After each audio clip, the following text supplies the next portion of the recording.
Hello guys, welcome back to Soumi's kitchen. இன்றைக்கி வீடியோவில் என்ன பார்க்க போகிறோம் அப்படின்னா கோவை ஸ்டைலில் ஒரு சுவையான அரிசி பருப்பு சாப்பாடு எப்படி செய்யுதுன்னு சொல்லி தான் பார்க்க போகிறோம். வீடியோ ஃபஸ்ட் டைம் பார்க்குறவங்க சப்ஸ்கிரைப் பண்ணிக்கோங்க, பக்கத்தில் இருக்க பெல் ஐக்கானை மறக்காமல் கிளிக் பண்ணி விட்டுருங்க. ஓகே, இந்த சாப்பாடு எப்படி செய்யுதுன்னு சொல்லி வீடியோக்குள்ளே போய் பார்ப்போம். இதுக்கு ஃபஸ்ட்டு அரிசியும் பருப்பும் எடுத்துக்கலாம். அரிசி நான் 2 டம்ளர் போட்டிருக்கேன்.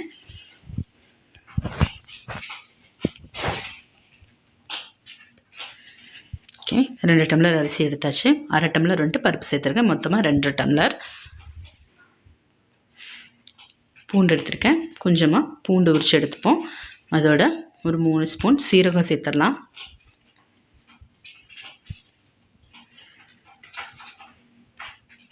ஓகே, இதை தண்ணி விடாமல் நல்லா அரைச்சி எடுத்துகிட்டு வந்துடலாம். ஒரு குக்கர் எடுத்துகிட்டு அதில் தேவையான அளவுக்கு எண்ணெய் சேர்த்திடலாம்.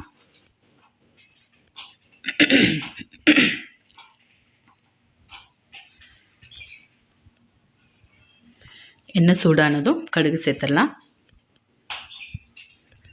கடுகு பொரியிட்டோம். இதோட ஒரு 5-6 சின்ன வெங்காயத்தை கட் பண்ணி வச்சுக்கலாம். மீதி ஒரு 10 சின்ன வெங்காய பக்கம் உரித்து முழுசாக எடுத்துக்கலாம். எடுத்து வச்சிடலாம். கடுகு பொரிஞ்சிடுச்சு. கருவேப்பிலை சேர்த்துடலாம். கருவேப்பிலை பொரிஞ்சதுக்கப்புறம் வெங்காயத்தை சேர்த்துடலாம்.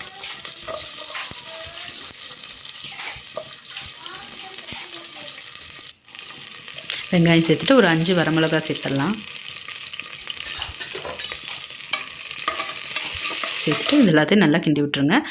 ஏன் இதில் நம்ம ரொம்ப மசிச்சு கலர் மாறுற அளவுக்கு ஆனியன் அந்த கலர் சேஞ்ச் ஆகிற அளவுக்கெல்லாம் ரொம்ப வணக்க வேண்டியதில்லை. ஓரளவு வணங்கினாவே போதும். ஓகே, ஏன்னா நம்ம விசில் ஜாஸ்தியாக விட போகிறோம். ஸோ கொஞ்சம் கொலைய வச்சு தான் எடுக்க போகிறோம். அதனால் முழுசாக போட்டால் நல்லாயிருக்கும், கட் பண்ணி போடாமல். ஓகே, இதோட அரைச்சி வச்சுருந்த பூண்டும் சீரகத்தையும் சேர்த்தாச்சு. இதையும் நல்லா வணக்கி விட்ருங்க.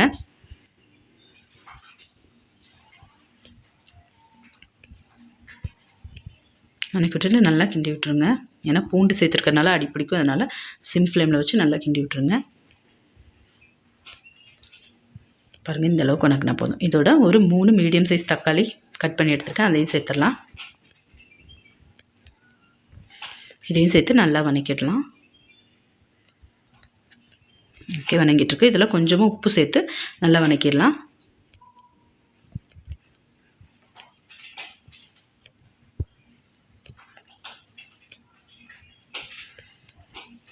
வணங்கியாச்சு. இதில் கொஞ்சமாக மஞ்சள் தூள் சேர்த்துடலாம்.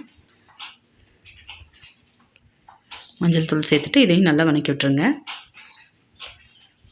அரிசி ஆல்ரெடி 1/2 hour பிஃபோரே ஊற வச்சாச்சு. அரிசியும் பருப்பையும் சேர்த்து ஊறியிருக்கும். இது நல்லா வணங்கட்டும்.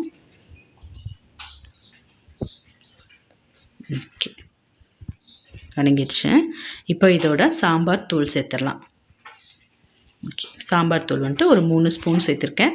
வேறு மல்லித்தூள் மிளகாத்தூள் எதுவுமே சேர்த்த வேண்டாம். சாம்பார் தூள் மட்டும் சேர்த்துனா போதும்.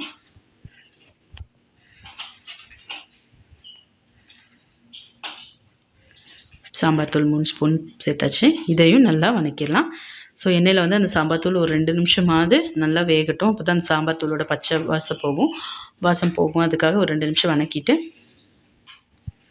எல்லாத்தையும் சேர்த்து ஒரு 5 நிமிஷம் வணக்கிடலாம். தக்காளியெல்லாம் நல்லா உடச்சி விட்டு வணக்கிடலாம். அரிசி பருப்பும் ஊறிடுச்சு. இப்போ இதோட அரிசியும் பருப்பையும் சேர்த்துடலாம். சேர்த்துட்டு அளவான தண்ணி சேர்த்துடலாம். ஸோ 2 டம்ளர் அரிசியும் பருப்பும் சேர்த்து 2 டம்ளர் எடுத்தோம். 5 டம்ளரும் ஒரு அரை டம்ளர் தண்ணியும் எச்சா வச்சிடலாம். வச்சுட்டு விசில் சேர்த்து விடுங்க. இப்போ நீங்கள் ஒரு விசில் விடுவீங்க அப்படின்னா நீங்கள் 2 விசிலாக 3 விசிலாக விட்டால் போதும். நான் 3 விசில் விடுறேன். நார்மலாக ஒரு விசில் வைப்பேன். ரைஸ் குழையணுங்கிறதுக்காக 3 விசில் வச்சுருக்கேன். ஓகே, சாப்பாடு வெந்துடுச்சு. இந்தளவுக்கு குழஞ்சி எடுத்துக்கலாம். இப்போ சுவையான அரிசி பருப்பு சாப்பாடு ரெடி ஆயிடுச்சு.